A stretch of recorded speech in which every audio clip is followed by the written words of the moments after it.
দিনাজপুরের হাকিমপুরে হয়ে গেল ঐতিহ্যবাহী পাতা খেলা। এতে তান্ত্রিক দল তন্ত্রমন্ত্রের সাহায্যে পাতারূপী তুলা রাশির মানুষদের নিজের কাছে ডাকার চেষ্টা করেন।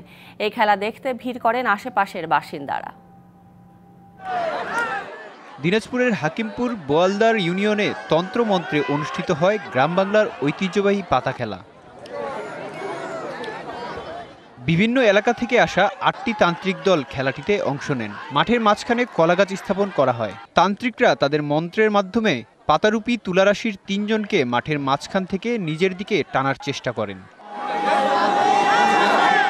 প্রতিটি দল তাদের বিশেষ মন্ত্র ও উপকরণ ব্যবহার করে। তন্ত্রমন্ত্রের এই খেলা দেখতে আশেপাশের এলাকা থেকে ভিড় জমায় হাজারো মানুষ। কাম কাজ সব ফেলে দিয়ে পাতা খেলবা দেখবা বেশ ভালোই আনন্দ না হচ্ছে।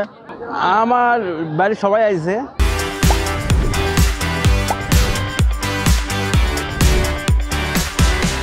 খেলা দেখতে আমার বাচ্চাকেও নিয়েছি। আয়োজকরা বলছেন দীর্ঘদিন বন্ধ থাকায় প্রাণ হারাতে বসেছিল পুরনো এই খেলা। এই খেলাটি মানুষের মাঝ থেকে হারিয়ে যেতে ধরেছে। নিজ যুদ্ধকে এই খেলাটি আমি জনসম্মুখে উপস্থাপন করলাম এবং দেখার আয়োজন করলাম।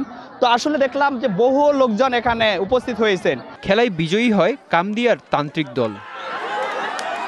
DBC news desk.